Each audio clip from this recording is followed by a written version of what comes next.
God keeping me alive too. Children are like roses. Help blossom his flowers. Anyone try to hurt them, they get stuck. I'm not going anywhere. I'm gonna be here for a long, long time. My work is cut out for me.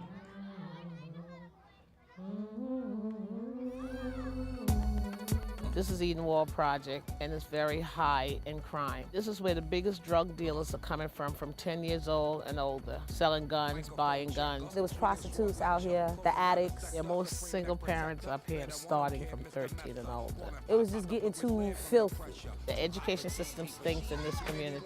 Children is left behind. They don't know how to read. It's a frightening situation because they feel they don't need a job. Selling drugs a day, you make $1,000 a day selling drugs. One day, my mom just came up, she just started cleaning it up. Back in 1984, 85, I decided we should work with kids and teach them how to read and do math where they'll be able to get better jobs. She started it all by herself. All the power meetings, all the paperwork, all the money out of her pocket. It used to make me upset because that was my extra money to do other things with. But she said, no, the kids come first. My telephone cut off, my car couldn't pay, but hey, it's always for the kids. First I started doing the block parties. Then I started doing the basketball tournaments. We wrote proposals, nobody answered proposals. And she said, well, everything comes in time. So one day we got a letter and one proposal was coming through. And that was just like a miracle. And that's how things really started. The kids are just looking for someone who cares, that's all. Parents don't have time. Parents not involved. So when they come to me, like I chastise them, discipline them, and after I do that, then I hug them up, kiss them, and say, you know, Miss Russell, love you. But I'm doing it because I care. And when I can take the hurt out of a child and throw it to the side, it makes me feel great. The community center was very small.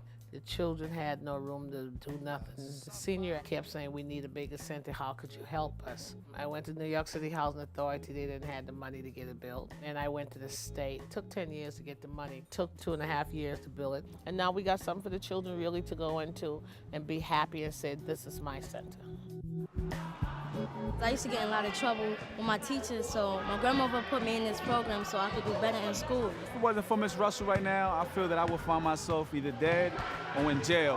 What I'm doing for these kids now is what Miss Russell did for me. You don't have to give back money, anything. Just give back your time. That's the most important thing. The kids will love you for that.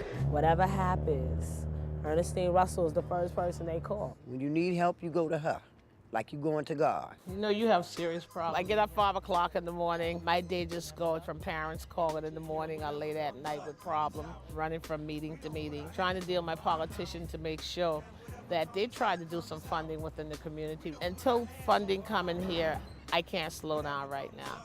Get up in the morning, you go back home, you're so tired. I just fall in a chair and go to bed. Waking up the next morning doing the same routine over and over and over.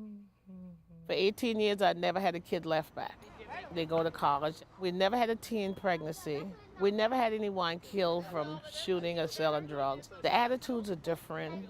Now they're having kids and they're putting their kids in my program. Everyone you touch in your life has an effect upon the next person.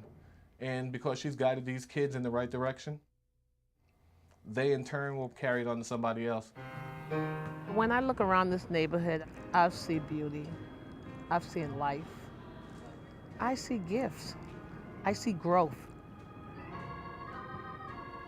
I see changes and more changes to come.